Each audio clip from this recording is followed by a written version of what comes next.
नमस्कार मित्रांनो, स्वागत आहे तुमच्या सर्वांचं आपल्या या वेद महाराष्ट्र या युट्यूब चॅनलवरती। तर मित्रांनो, काल परवाची घटना आहे। मुंबईमध्ये एक व्यक्ती चालता चालता मॅनहोल मध्ये पडला आणि त्याचा मृत्यू झाला। तर मित्रांनो, ह्याच घटनेवरती विधानसभेमध्ये सत्ताधारी पक्षाचे एक आमदार हसताना दिसले। त्या अगोदर म्हणाले काल झाड झालं आणि आज मॅनहोल झालं, असं ते हसत हसत म्हणाले। तर मित्रांनो, याच घटनेवरून आता राजसाहेब ठाकरे यांनी एक ट्विटरवरती पोस्ट केली आणि त्या पोस्टमध्ये ते माननीय मुख्यमंत्री देवेंद्र फडणवीस यांना उद्देशून म्हणाले की आता ते याच्यामध्ये खूप सारे मुद्दे त्यांनी मांडले की महाराष्ट्राची परंपरा नाहीये, की दुसऱ्या राज्याची जी साथ आहे ती महाराष्ट्राला सुद्धा आता लागते, असे त्यांनी अनेक मुद्दे उद्देशून एक प्रकारे आपण म्हणू शकतो की त्यांनी महाराष्ट्राची संस्कृती काय आहे हे देवेंद्र फडणवीस माननीय मुख्यमंत्री यांना सांगण्याचा प्रयत्न केला। मी तुम्हाला वाचून दाखवतो ते काय म्हणाले ते। तर ते आपल्या पोस्टमध्ये असं लिहिले की त्यांनी जसं त्यांनी लिहिलं आहे ते मी तुम्हाला सांगतो। तर मित्रांनो, ते असं म्हणाले की भारतीय जनता पक्षाच्या केंद्रातील लोकांना सत्तेचा माज आला आहे। हे पूर्व पश्चिम उत्तर दक्षिण भारतातील लोक सर्रास बोलत आहेत।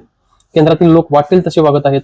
याचा राग लोकांच्या मनात होता आणि आहेच, पण हा संसर्ग आता आपल्या राज्यापर्यंत पसरला आहे आणि तुम्ही तो पसरू देताय। देशातील इतर राज्यातील राजकारण आणि महाराष्ट्रातील राजकारण यात जमीन आसमानचा फरक होता। महाराष्ट्राच्या राजकीय नेत्यांच्या विचारांचं आणि उमेदीपणाचं एक कौतुक आणि कुतूहल साऱ्या देशात होतं, पण गेल्या काही वर्षात आपण आपली बरोबरी उत्तरेकडील काही मागास विचारांच्या राज्याबरोबर करायला लागलो हे आता स्पष्टपणे जाणवत आहे।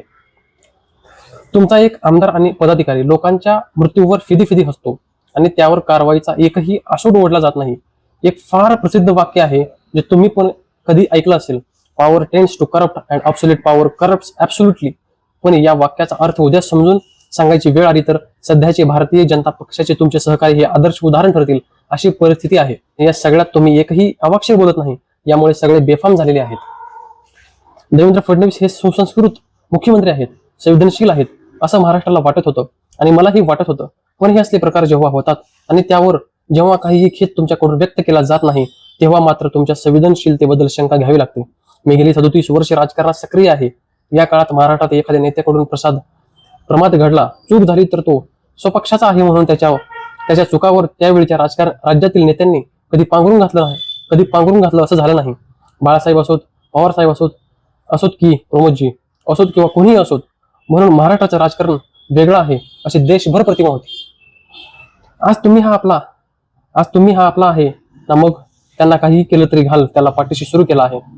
याने तुम्ही तुमची आणि महाराष्ट्राची प्रतिमा डागाळत आहात असं वाटत नाहीये का? तुमचे मंत्री रोज बेताल विधानं करत आहेत, त्याबद्दल तुम्ही काही बोलत नाही। तुमचे इतर नेते असंवेदनशीलता उघडपणे दाखवतात, त्यांना तुम्ही काही बोलत नाही। बोलला असता तर परत त्यांची तीच चूक करायची हिंमत झाली नसती, पण ते तसेच वागत आहेत। यावरून समजतंय की तुम्ही त्यांना काही समज देत नाही आहात। तुमच्या मौनाचे नेमकं कारण काय आहे?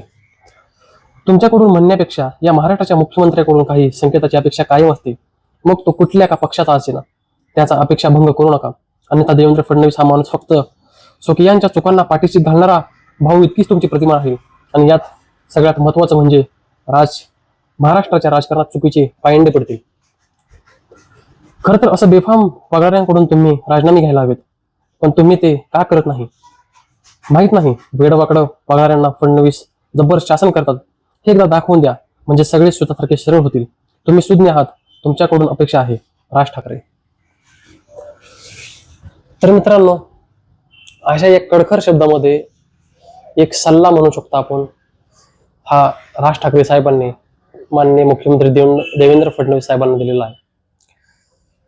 तर मित्रांनो, महाराष्ट्राचे राजकारण बदलत चाललेलं आहे का महाराष्ट्राचं सुद्धा आता बिहार होत चालला आहे? महाराष्ट्राची संस्कृती काय होती आणि महाराष्ट्राची संस्कृती आता बदलत चाललेली आहे का? हे तुम्हाला काय वाटतं? महाराष्ट्राच्या राजकारणातील बदल तुम्हाला जाणवत आहेत का? हे कमेंट करून नक्की सांगा आणि सबस्क्राईब करायला विसरू नका आपल्या या वेद महाराष्ट्र युट्यूब चॅनलला।